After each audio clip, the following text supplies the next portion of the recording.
All right, everybody, welcome back. Today we have the return of Luke Day. Luke was, oh man, it was like you were that early first couple months last time you were on the show when we came out. It's been like a year and a half since Yeah, I that want to first say episode. what two? We're on 2 years Almost ago, two two summers years. ago. Yeah, it was just crazy. And I can't believe it's been that long that I've been doing this show, first of all, which is wild.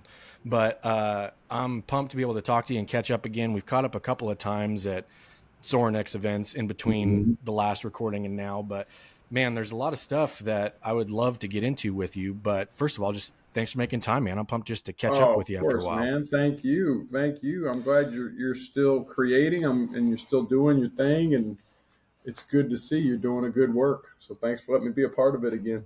Yeah, man, for sure. I appreciate that. Well, and we were kind of, briefly talking before you guys are wrapping up stuff post season right now down in South Carolina, coming into the new change of the year.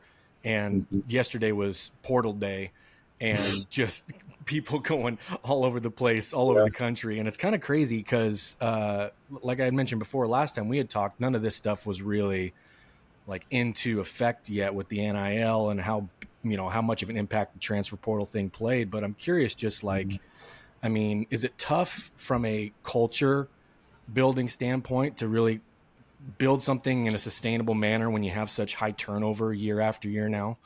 Well, you just have to define, you have to reconsider what you mean about sustainable. And Mm, basically, everything every season is a 1 year story, mm. is where you have to look at it. Your roster is going to turn over by at least 40% Man, that's crazy. every January. So just between guys declaring for the draft, guys graduating, and then guys transferring, and then new freshmen coming in, either enrolling mid-year or in June, and then transfers that you're bringing into your program, you can expect, around 30 to 40 guys leaving and 30 to 40 guys coming. So, we always take it very serious in those last couple weeks of a season because it'll never be like that again. That collection of people, Yeah. and not just players, but staff and graduate assistants find full time roles and interns move on. It's never that same collection of people. So you try to bottle up and capture what that experience was with that group of people because it's going to be different. So you have the same banner arching themes and beliefs and the way you want the thing to feel like, but Hmm. it's unavoidably different because the people and the cast members will be different every January, and that's the new reality of things. You're not going to have your same team and excluding 16 seniors, and then you bring in 15 new freshmen, and but everything else is exactly the same. Those days are over, completely over. And I'm So. curious too, just from, I don't know if there's actual data on this yet, like a lot of the guys that do end up transferring out, because I'm thinking, guys that stick around in a program that end up being, captains and kind of seen as team leaders because they've been there, Mhm. are, is it a lot of the older guys that end up transferring out, or is it kind of those first and second year guys that move on if they find out they don't like it? So then you actually end up, the guys that stick around are there, the guys that are leaders are because they've been there for that long, kind of a thing. It's a mix of everything. Yeah. There's story guys that they're not getting the playing time they want or thought they Mm, were going to, and so they're going to transfer. Guys that were playing at a lower level and are playing really well, and yeah. probably they're good. Their services will be in high demand at the next at a higher level of Sure. college football. So that's a big thing. And usually those guys are younger. Then quarterbacks are a different situation. If you have a team with three or four really good quarterbacks and only one of them's going to play, well, those guys they can be tremendous people, but they want a chance to get on the field. So I don't. It's never there's it's a moving thing. There's guys that come in and they have multiple years. You used to know you'd come in and you'd walk into a weight room or a practice and you'd know who the seniors were, and Yep. that's not the case. Yeah. Like you're like, I think he's got, especially with, like we were talking before, is I think he still has a COVID year. Yeah. Is he a senior or he's a super senior? That guy's a super duper senior. No, that guy's only a sophomore. So it's your leaders are 100% personality type. Gotcha. They really are. Regardless of age.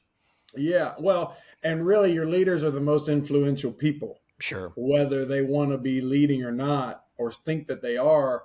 They're leading us all somewhere. Yeah. It might not be the right place, but if you're the most influential person in the room, you are the leader, Yeah. like, whether you have the title or not. So in that shortened time frame where now you said like every year is its own deal, like how do you go about identifying those guys and making sure they're the ones that are doing, the actual leading instead of kind of getting, maybe they're young, so they're like kind of not in the mix yet, kind of in the show, you know what I mean?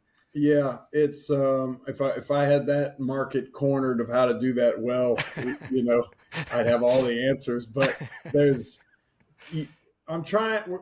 I'm a firm believer that you are close to people that you've spent a whole bunch of time with, and you've shared Hmm. some either it's a memorable experience, a really really difficult experience, failure or successes. If you have those shared experiences, they're like strings that tie your heartstrings to their heartstrings, and so you've got like 90 days to try to create the most memorable time together as you can, to Yeah. see how just knotted up and tight that we can get. So, but you're forcing um, human relationship at the speed of a college football calendar. That's what you're trying to do. Which is a Yeah. crazy way to think about it with how Yeah. much happens in that short amount of Yeah. time. Mm-hmm. That's wild. And I remember from last time talking, and just from what I know about some of the things that you had in place last time we talked, from a system perspective about how to build a team and making sure guys are connected and bought in and stuff. I'm curious, has any of that aspect of what you guys are doing changed because of now this shortened time frame of stuff? Because you're like, maybe we don't have even 2 years to kind of go take this somebody Yeah, through you this don't. system. So has that changed how you guys do stuff in that regard? It's changing daily. It's Yeah. changing hour to hour. Mm. You can go. The dynamic of your locker room and the way your building feels on Friday is different on Monday after a weekend. Like, I don't know how it's like a breathing, growing, living greenhouse thing. Mm. Is that is your team, and it's either it's getting closer or it's getting resentful of each other. It's getting tighter, or it's there's growing disdain, and so you have to have this like restless, never-ending attempt. I'm not saying that we have it, but an attempt to have a pulse on how are we doing with each other right now, Mm. all the time. And it's like I said, I'm trying at the speed of survival to figure out how to do that best. And there's no algorithm to it. There's no leadership book. There's no workbook. There's no guest leadership guru to bring in and speak to your Yeah. team in the team room. It is one conversation at a time. It is one interaction. Chip that's here, that's how he defines culture. It's the sum total of every interaction in your building. And so when people say, oh, you got a good culture, well, if you're defining it as the sum total of every interaction, well, it's foolish to say that every interaction is perfect and clean and exactly how you want it to be. There are misses, Yeah. there are hurts, there are offenses, there are problems. It's when you let them fester that that things get out of hand, and then people think, from an outsider's perspective, which they have really no idea what's going on anybody else's building. It's just like someone else's living room. You don't know what is actually happening in someone's house. But when you see, oh, it looks like a lot of people are leaving, oh, it looks like Mm. people are disgruntled or whatever, that's all a product of a lack of you know communication, or worse, where people think communication is taking place. Oh that's yeah.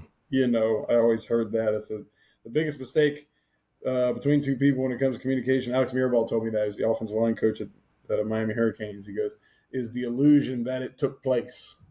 You know what I mean? Yeah. And so there's a lot of time. And there's an old school head coach, very, very legendary head coach, that he'll make, when he says something to a player or even a staff member, he'll just say, now, what did I just say? And make them say it back to him. And Yeah. they'll be like, well, you say, no, that's not what I said at all. And that's why I'm making you Yeah. say it back to me, because obviously we're failing to communicate here. And so I think you have to get really good in this era of college football. You have to get really good at saying I was wrong. You Mm. have to really good at saying I apologize. You have to really good at saying I forgive you. You have to get really good at saying, here's what I'm feeling right now. And this sounds really soft. And in comparison to the way we think about football and football coaches, it probably is, but it's the most effective thing. Is people want to feel, no matter what, no matter how much money gets thrown at this industry of sport, people still want to feel valued, and they want to feel like they matter to you.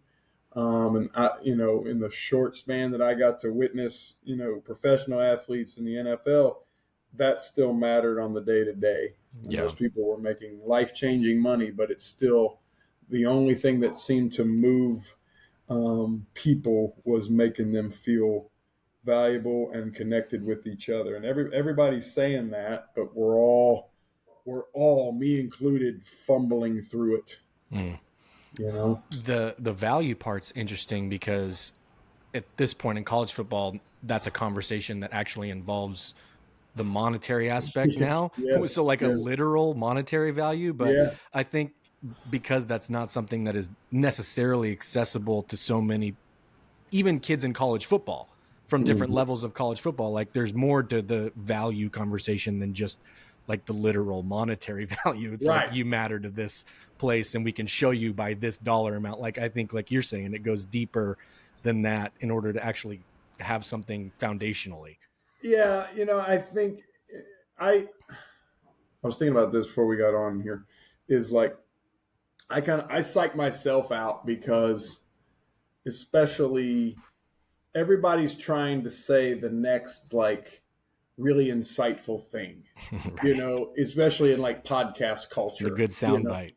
Yeah, the good soundbite, Yeah. or everybody's trying to say something that sounds like really empathetic or really plugged in or really. Yeah. And I gross myself out where I'm just like, who do you think? Shut up! You don't know anything. Like, you just failed miserably with that player, with that person, and that's kind of where I'm at right now. But I Yeah. I think it's people. 10 years ago, it was so cutting edge to say people don't care how much you know until they know how much you care. And it's like, and we beat that to death. And now people are just saying it's about connection and relationships, but we're still not digging into the specifics of what Mm, that means. yeah. And so I think what you're gonna say, I love you, man. Like, you can't just say I love you to these kids and they think that you love them. You Mm, have to do it specifically. The only way that I can actually love you in a college football program, and I'm the strength coach and you're the player, is you feel like, and you are able to say it was better because he was here with me than if he mm, wasn't. That's the only way that you can say that. I can't love you like your mom. I can't love you like your girlfriend. I can't love you like your blood relative. But we can, at the end of this thing, say that love was exchanged and it took place. But it's simply, I think it's the opposite. One of the things we're talking about this season is it. We've come full circle. Now kids don't care how much you care until they know how much you yeah. know.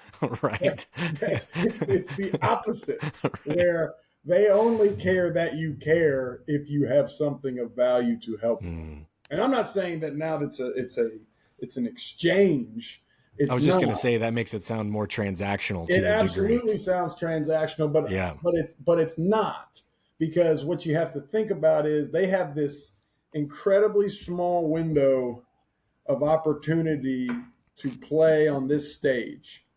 and it's crazy pressurized. They are the most important person with their last name in their family tree, Mm. and everybody's dependent on them, and they are really riddled with anxiety and worried sick that it's not going to work out, Mm. if that makes sense. Yeah. So, to be able to provide them something that increases the likelihood that this could go well is the nicest thing you could ever do for them, if that makes sense. I had a Yeah.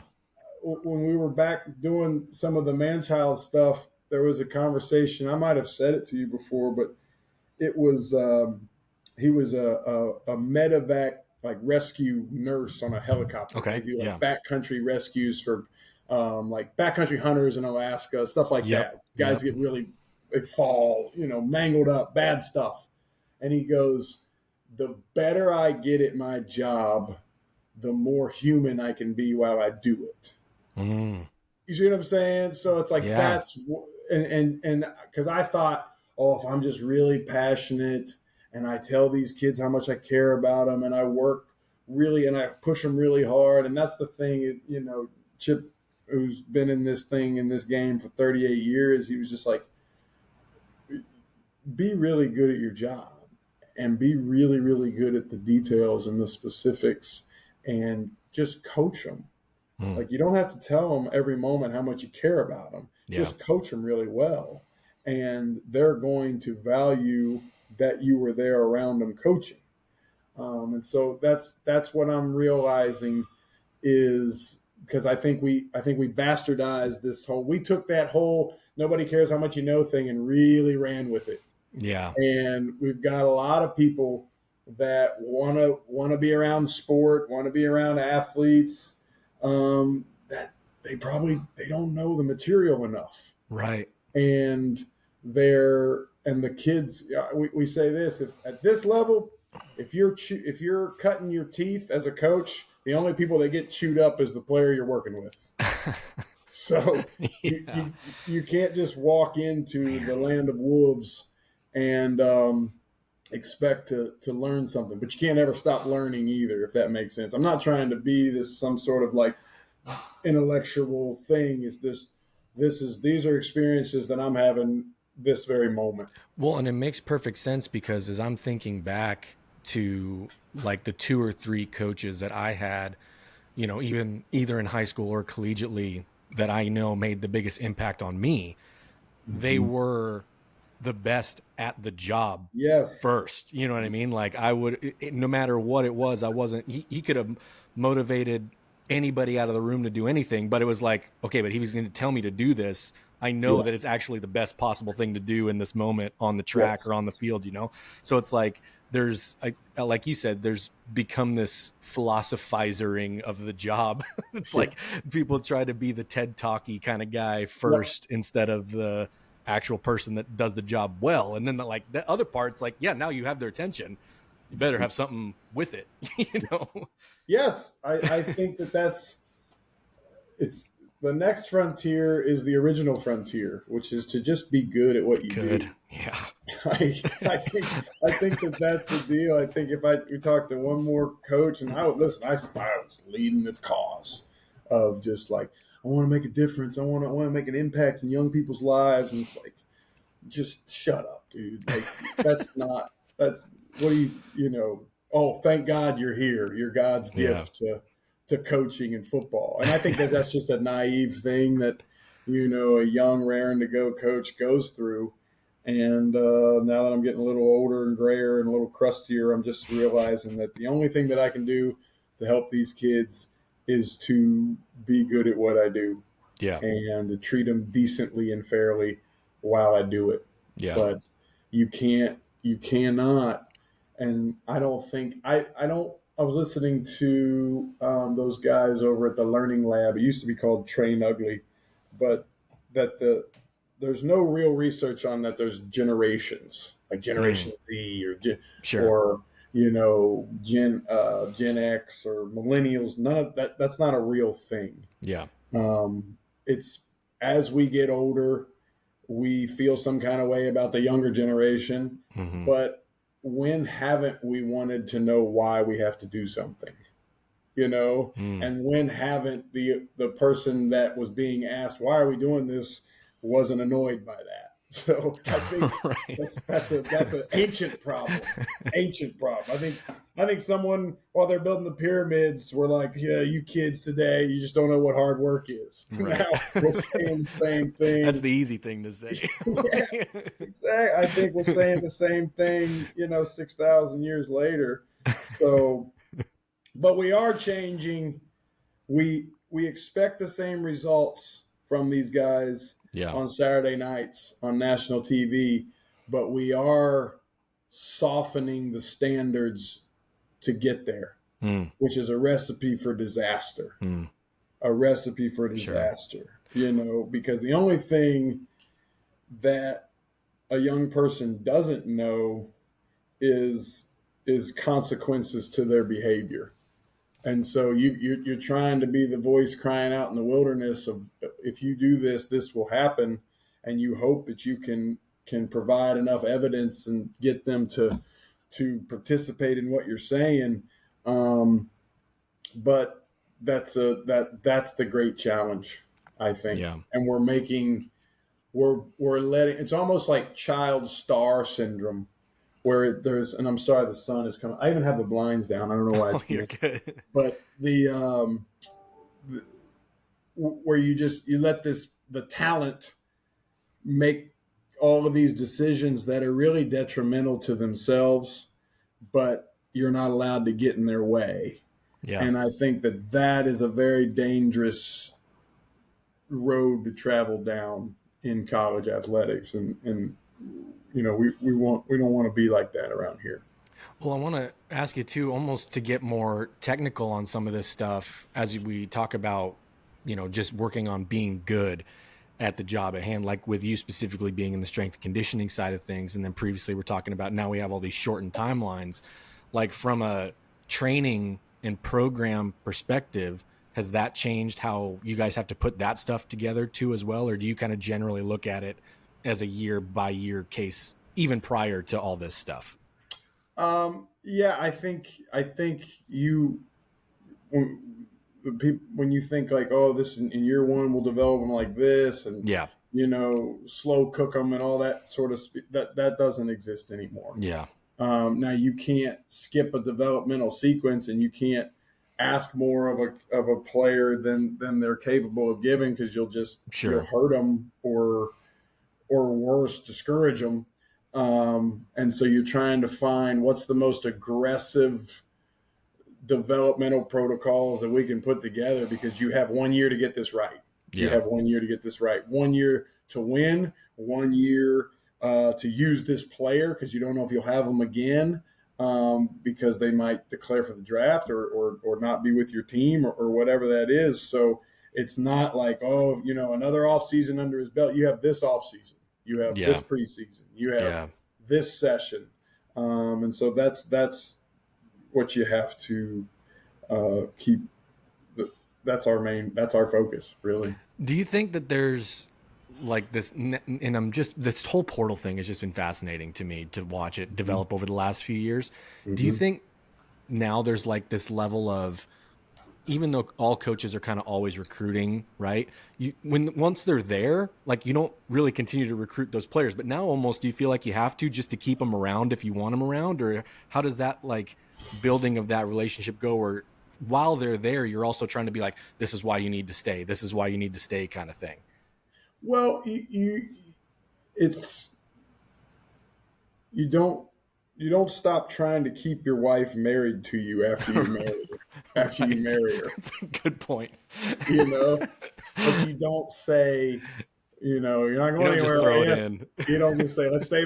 You still want to be married, right? You're still loving Right. this, right? Like you're just trying to make life, you know, livable and as pleasant as possible, and that Sure. they want to be in there, and they want to create their life with you. I Yeah, mean, it's totally. it's really no different than that. It's the ultimate recruiting challenge. We can put on a dog and pony show. We'll do it this weekend. We got plenty of guys coming in here, and Yeah. we can talk that talk, and we'll show you numbers, and we'll say how much everybody's squat went up, and vertical jump, and body fat went down, and Hmm. lean mass went up. We'll show all that kind of. That's the easy part, and then they show up.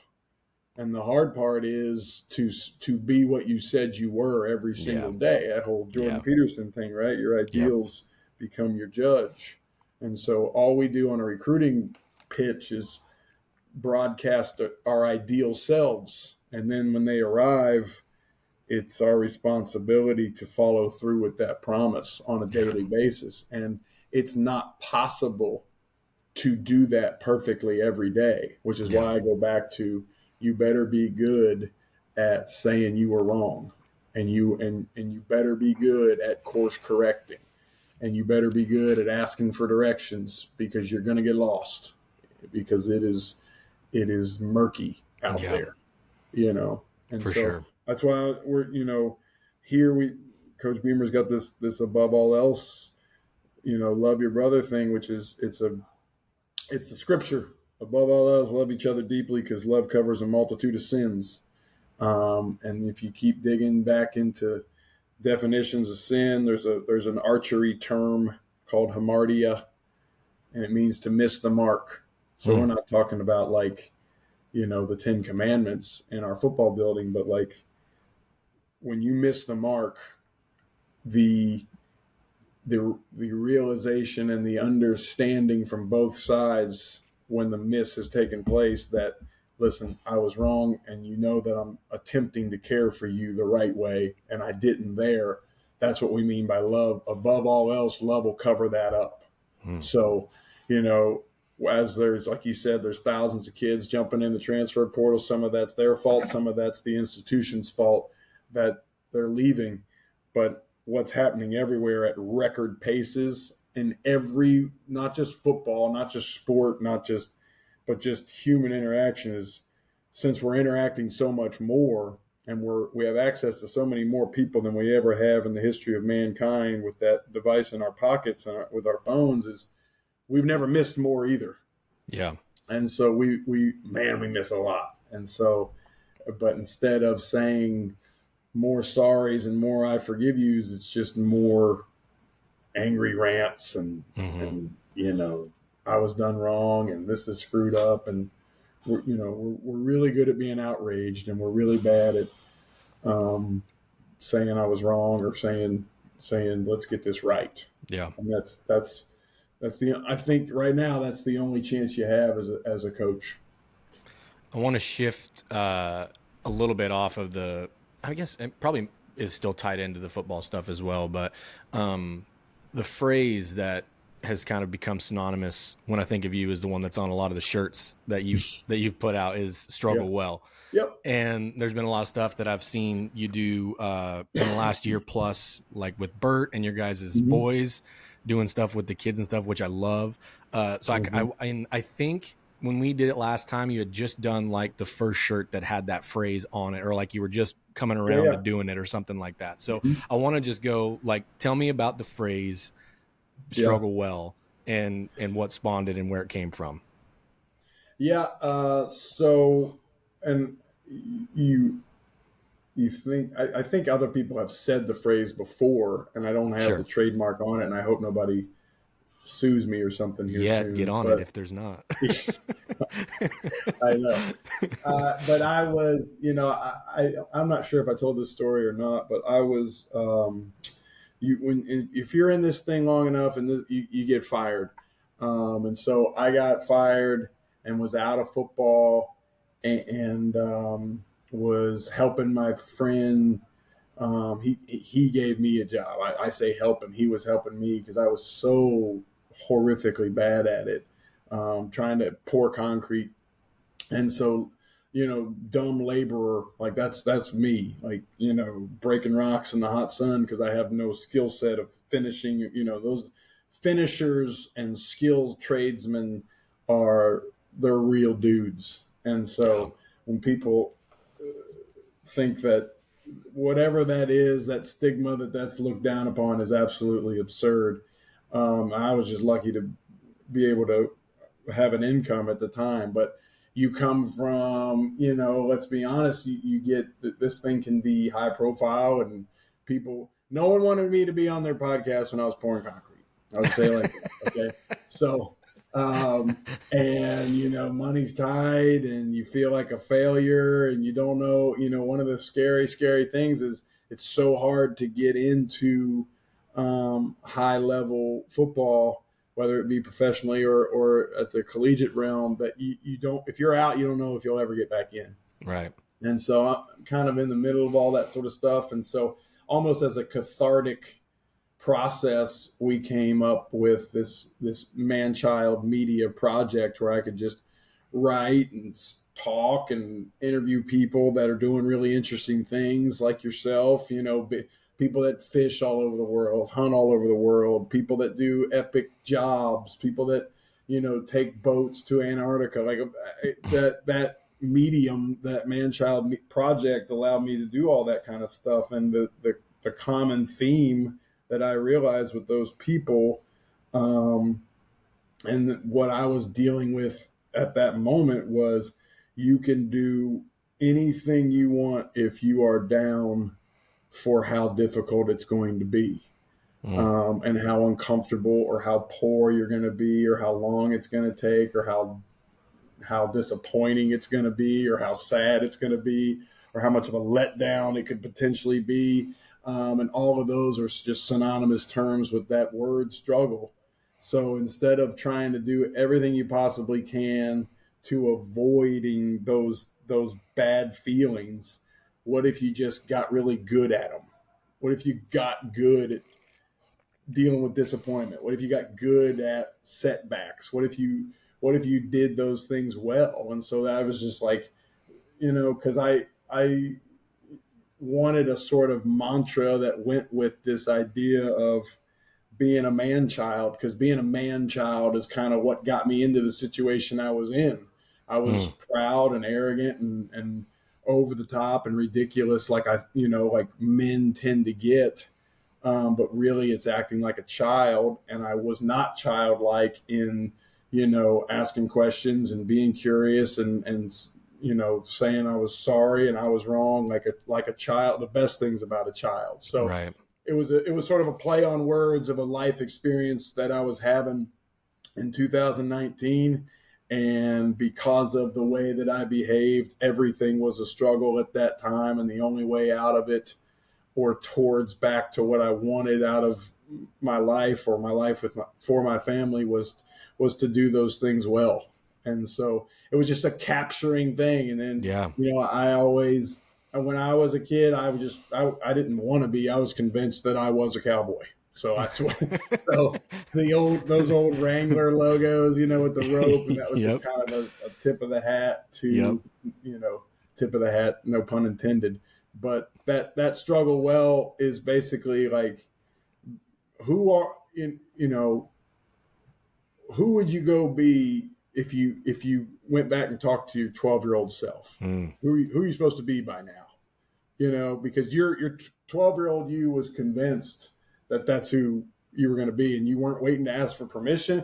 You weren't trying to get people to approve of that. You were just Mm. that guy. And on Monday I was Batman, and on Tuesday I was Indiana Jones, and on Wednesday I was a cowboy, and on Thursday I was whatever an astronaut. So it was, and everything felt like it was on the table. And somehow I think we let ourselves slowly settle in to, well, let's just have a good job, and Yeah. this house makes sense, and this is a neighborhood that'll probably appreciate, and we'll be able to make some money. And listen, we I talking to myself, I need to be more responsible when it comes to all those types of things. But all that settling, you lose that kind of burn inside you, and all of a sudden it becomes about, everything's about creature comforts and DoorDash and having an easier meal and a tastier whatever. Mm-hmm. And that wasn't your main priority when you were dreaming big.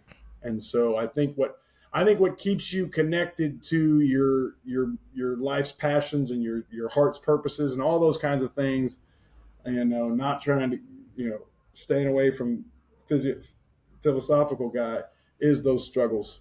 Yeah. I really do. So how did you guys take that and then make it a literal physical thing that you guys, like you and Bert, are now doing what we're doing with your boys and that kind of stuff. I mean, you had them out there doing all kinds of stuff, and so Yeah, like yeah. all kinds of stuff. So like, how We, did you we take were, that from a parenting perspective to make sure that like your kids are understanding those concepts as they grow up too? yeah, I think it's, Because my oldest is 4.5, and like, so yeah, we're just now yeah. getting to the place where he's like wanting to do a bunch, like he's got all these activities, and he goes to, like, he's learning how to shoot his bow, he's going to archery leagues and stuff with me in once a week. But like, so I'm now just in this place where I'm like, okay, here we go. You know what I Mm-hmm. mean? Like, this is where I can start seeing a lot of this stuff starting Yes, to take shape. You know what I mean? yes. I think, you know, I've done a lot of it really, really wrong, but I think we greatly underestimate how rugged we are as human beings and how rugged children are and boys. And we are super, we're more protective of kids than we've ever been, ever. I'm not saying let them go play over the barbed wire fence and all that kind of stuff. Don't be stupid. But they're, Sometimes. yeah, sometimes they need to kind of fall and road rash their hands off their bike. Sometimes they need to, you know, my Jay's, we got him in wrestling right now, and Yeah. he hates it. He's terrible at it because he doesn't know anything. Right. And I think instead of, you know, more so, hey, dude, figure this thing out, man, while you're Yeah. sucking back tears and you're embarrassed because you're getting whooped up on. More of that, less hitting instructor. Mm. You know what I'm saying? Yeah. And because there's a humility that it instills in your kid that there's a kid out here that can beat the dog mess out of me right now. And so he has to humble himself in front of that kid. I watched it last night. He has to humble himself in front of that kid to learn something. Yeah. And the answer isn't to just be like, well, he didn't like it, and let's let him, you know, let's let him explore something else that he can have more Mm. success. Like, why does he have to have success in everything? Yeah. Why? Why can't we have more facilitated failure? Not failure that feels like random acts of violence, because that's how you do it wrong. And I've Right. done that to where Right. you've just all you've done is create unlocked new fears Yeah. instead of exposing them to scary stuff and then trying to give them some feedback to the response that they're feeling. You know, and Mm. it's like, you know, holding your breath. If you can get over that you're gonna suffocate, you actually have a whole lot more time down there than, and you learn that by getting familiar with that new difficulty. And so just the more things that you can expose your kid to, the hardier you make that kid. And hardiness is a very undervalued quality because, and it's, I get this weird like feedback loop of 18 years daily. So I see like, okay, I see the inception of this behavior at 10 years old, Yeah. and then I go to work and see what it can turn into if you don't do anything about it. Ah, yeah. You see what I'm saying? See And the it end scares result. me, and probably to my son's detriment as I overreact to it, Sure. because I'm like, you're not gonna be like that, you know.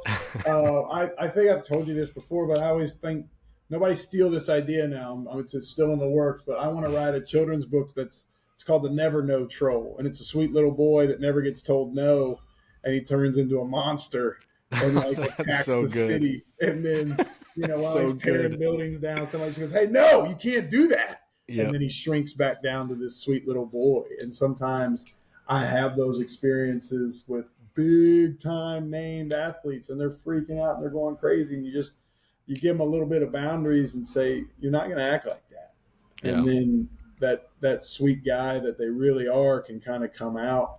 And so I am looking for not just like being a sicko to my kid, but just like looking for experiences that scare them, that Yeah. make them cold, that make them hot, that make them tired, that make them sad, that make them scared, that make them feel nervous. Like, I don't want a kid that like I have to speak for when we go to a restaurant. I don't want a Mm. kid that can't look at someone and say hello. Like just be a human being. But like, Yeah. how do you make somebody a human being? Is you expose them to all of the different human experiences. Some are good, some are super fun, but like, I think we think, oh, he had a bad day today. Like, great.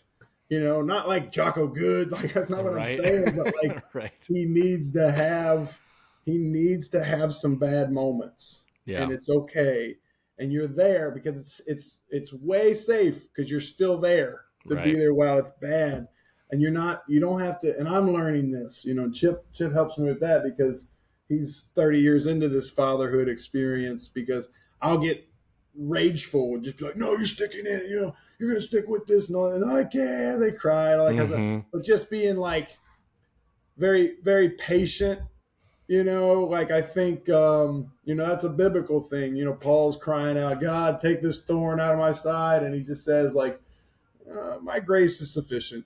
Like I'm gonna let you suffer for a little while, and Right. now he didn't scream at him like you're soft or whatever. And so I just kind of try to take that sometimes of just like it's okay. It's Yeah. okay if you sprain your ankle. It's okay if you tweak your knee here. It's okay if you pick up something that might be a little too heavy right now. It's okay if we jump off this boat into this water that's really cold. It's I'm not saying we do this all the time, and don't get me wrong, guys, he's got a long way to go before anybody calls that kid tough. But that's Mm-hmm. that's the path I want to lead him on. I want him to be around a whole bunch of different people. The cool thing about football is he interacts with he comes around our players and stuff like that, and he meets people he would have otherwise never ever met. Yeah. He'd never talked to somebody from Miami, Florida that doesn't look like him, or somebody so someone that's really really wealthy, or someone that their experiences were completely different. But I want him to be able to have the potential to connect with people from all walks of life, and also be familiar with all different kinds of experiences, and just the proximity that we're in with Bert right now, and living here is just a really real, and then the age similarities that our kids are, and so we're Yeah. like, let's do some of this stuff together, and that's what's been really cool. It's cool. We had a funny experience in this regard with my oldest recently. I'm up here in Idaho where it's been below 40 degrees for a month and a half already, Oh, right? And my son, he is just like, and I've told my wife this a bunch of times, like I don't want to quash this quality in him because it's going to absolutely serve him yeah, when he gets older, but he is like so strong-willed and determined and just straight up right, stubborn right. sometimes. Like that's going to be good for him in the future if we Mm-hmm, foster it well. Like you don't want to mm-hmm, just destroy it. But mm-hmm. one of the biggest like back and forths we have is about like wearing clothes sometimes, like what kind of clothes are not just in general like putting things on, but like what's appropriate for the Yeah, moment, yeah, yeah, you know what I mean? And so like it'll be 6 degrees outside and he'll want to go outside in a t-shirt and his pants and no sweatshirt or coat or anything, and we just go back and forth with him. We're like, look man, this is going to be terrible, like we want you to be warm, like the cold's not necessarily going to kill you right now, but it's not yeah, going to be, we want you to be warm, we want you to just go into school, get in the car, like yeah, whatever. And it yeah, just turns into this thing. And like I remember several times already this winter, we're just like, you know what, fine, like yeah, go do it, see how it feels, because it's yes, not going to be fun pretty soon yes. when it's wet and you're freezing. And then like both of those times in recent weeks, he's come back, he's like, I need my coat and my gloves, and I'm like, Yeah. that's what I'm telling you, man. But yeah, Professor but like Payne, now look, Professor we Payne. know what we're talking about every once in a while. But like having Exactly. those moments where he goes out and he's like, oh, this kind of sucks, but like dad Mm-hmm. was right here, you know what I mean? Yeah, man. 100. You're 100%. Oh, I don't. I do a lot less arguing with my son than my wife does, because I'm just like, okay, then Yeah. die. It'll kill you. Then That's fine. die. He Whatever. dies, he dies. Like, I just like, I'm wearing shorts now. I'm like, well, that's fine. You're gonna look stupid, and everybody just thinks you're the big stupid idiot kid that doesn't understand anything. So go ahead. I don't care. Like that's what I say. I'm not. I don't do it right all the time. I don't do it right. I do it. I do it 90s style. It's so funny, dude. It's been fun because, like I said, he's getting to this point where he's really interested in trying all these things. And we've talked about, you mentioned your kid, like wrestling and stuff, which is because I always want him. Wrestling wasn't something that I was in when I was younger, Me either. Oh man, and I and I wish I regret would it. have been, Me too. but ever since these last few years when I took up jujitsu, like Hmm. my kid sees me doing that, and so we're going to start him finally with that, I There think, in you go. January. And so he's been real pumped about it. So he's like already, and sometimes, again, context dependent, tries to pull some stuff on his 17-month-old sister, and I'm like, dude, she's barely walking around now, chill out, Yeah, come do it to me. yeah. But I think the physical part of this is such a huge part of this. And we, because you had talked about like understanding and controlling, your mental capacities in times of hardship, and things that you were doing emotionally to make sure you're in check. But the physical part of this, obviously being in the space that we're both in Hmm. professionally, Hmm. like we Hmm. understand how important that part of it is to develop the mental part of Yes, being good yes. at dealing with struggle. Hmm. I think it's probably the most. Now in competitive stuff with a team, like it's I don't you have to be good enough. Yeah. Like you have to be Yeah. good enough at the sport, Yep. right? But it doesn't matter how mentally tough that you are. But once there is a leveled out level of ability, then that's everything. And then I think in more so applicable in normal day to day life is it's you know how how crazy hard would you try at this Mm. for whatever you said you want to, man, it'd be really cool if I could get a look at that job. It's like, okay, well, have you called everyone that you've ever known that might know that person to call them? And they're like, well, that would be awkward. Okay, well, then I guess it being a little awkward is more important than you getting your dream job. Like, Mm. would you drive there tomorrow night and leave your wife to pack up the whole house, and you'll see her in 2 months? Well, I don't know. Well, then it's not your dream job. Like, Right. so it's I think like willingness is a superpower. And so, like, and there's a lot of people more talented than me. They look bigger, they look stronger, they're more impressive physically looking on a recruiting visit. But I'll do things you're not willing to do Mm. for longer than you'd want to do it. And so if you can, and the only way that I've learned that is just being in a whole bunch of really desperate situations that, and then I got out of them, and I'm like, okay, how did that happen? Well, I attribute that to just sheer effort and Sure. will and stupidity and tenacity. And so it's that's it. Yeah. That's it. Um, and I think that training should at least introduce yourself to yourself Mm. like that. You know what I mean? Yeah. And I've probably taken it too far sometimes, but it no one no one that did really really hard stuff, um, and understanding why they had to do it regretted having done it when it was over. Right.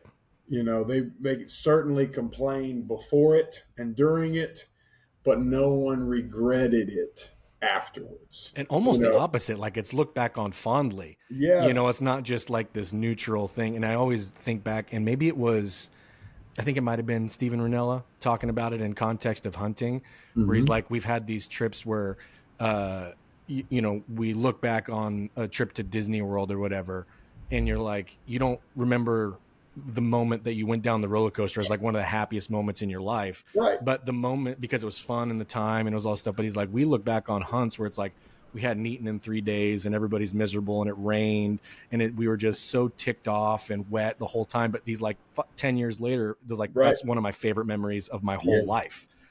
Yeah. There's no debating that that's true. I'm not sure why why they sort of like age into you like them, with Yeah. time. I don't know what that is. Like, why can't while it's happening, we're like, man, this is awesome. This is the Yeah. good stuff. Right. Maybe some of it, you can learn how to do some of that. Now, like failure and setback and all that kind of stuff, like it's a very icky feeling. But then afterwards, and you're like, oh, I wouldn't have it any other way. And I think that that's really, really important, man. I think a lot of the times, with young people that I see that haven't been, they've had a lot of setbacks. So it's not like they're like, oh, they've had a silver spoon in their mouth their whole life. No, Right. they've experienced real trauma. And I think that trauma has so many different definitions, but when someone, trauma to me is like bad stuff and you didn't know why it happened. Sure. And if you do enough of that, it makes someone feel like, um, the world is a terrible, terrible place that wants to kill you. So get what's yours and get out. Sure. That's being a sociopath. That's being a cutthroat pirate. And I've seen a lot of like trauma induced pirates, and so the only way that I've had any experience is to make somebody that everyone's deemed selfish or doesn't care about anybody, or well, it's very good reason that that guy behaves that way, because that's the only way that stopped this random violence from happening to him. So he shut that part of his brain off, which is also responsible for empathy for others. And so, but when you make someone's pain experience a pain mastery experience, now it's no longer happening to them, but they're making it happen. They're Mm. now that they are once again the captains of their own fate, Invictus style. Yeah. And that's how you can make somebody feel like it is safe again to care about other people, by doing the inverse relationship of, it sounds almost downright cruel to take someone that's been through a bunch of bad stuff, and then they come to you, and what do you make them do? You make them do a bunch of other types of bad stuff. You know what I'm saying? Yeah. Yeah. And don't get me wrong, like do hard stuff is really having a moment right now, and that's the next mistake we're all about to make. Yep. Like the Yep. next mistake is saying do hard stuff without really knowing what we're talking about. Like let's Right. be careful with that, and With it no can't, context, as most things that get with no viral. context, and, Yeah. and just another picture of an ice bath, and then we're all like, relax, everybody. But there's got to be some shared um, feedback and understanding of why that just took place. And I got that. That was a conversation, and I'll never forget it, man. Is with Angela Duckworth. She wrote Grit, and I would say that research sort of projected this whole do hard stuff event that we're seeing in culture right now. Sure. Is she said when that's where I've heard the concept of a pain mastery experience, because there were all of these. They were taking these. It was the Outward Bound like organization where they take kids living in inner cities and they're really really struggling in school, or they're almost some misdemeanor crime stuff like that, and they were taking them to just really really wild harsh places, cold and putting them through really really dangerous stuff and hard difficult like outdoor things, backcountry excursions and things like that. And what they were finding out was it it turned on all of their senses because it was so novel, Yeah. and they were so in it because it was so difficult. And then the result was expert guided, like meaning there was someone that had been there done that, and they were showing those kids, here's why this went like this. And so if that's what I'm saying about the mistake, if we just say do hard stuff to everybody, Yeah. and basically the equivalent of, if I just blindfold all these guys and kick them in the nuts, they just resent me, and hate hard things, Well, dude, there's right? people that pay $8,000 for a weekend to go get verbally and physically abused by former military guys, and it's like that's Exactly. you know what I Exactly. mean? And that's a whole other thing that, you're having, that's a therapist visit in its own right. That's a whole deal. But okay, let's facilitate the difficult thing. And then as coaches, as people that are supposed to know what we're talking about, let's interpret the result to them that they can receive. And then if you change this about this experience will be different. And then Sure. eventually something that was really big and really scary and really terrible is now an accomplishment. And holy smokes, yes, I am in charge of how hard and Yeah. difficult things are. And I almost get really excited about them because I can recognize what I used to be in somebody else. And I see them being really scared and anxious, and, competitively, that's an edge for me. Yeah. Or collaboratively, I can come alongside this person. And now I'm even more endeared to that person, and I'm more connected to that person. So these are the ways that we're trying to, in the fastest way possible, get people connected as a team. That's Is awesome, these man. is these pain mastery experiences, and taking the same concept as what these people were doing outward bound with inner city students, and doing it with a football team in little micro doses as often as we possibly can. It's awesome, dude. Well, man, we're rolling right up on an hour. That was a pretty That was good. an That was eventful a good. hour. That was a good dismount point too.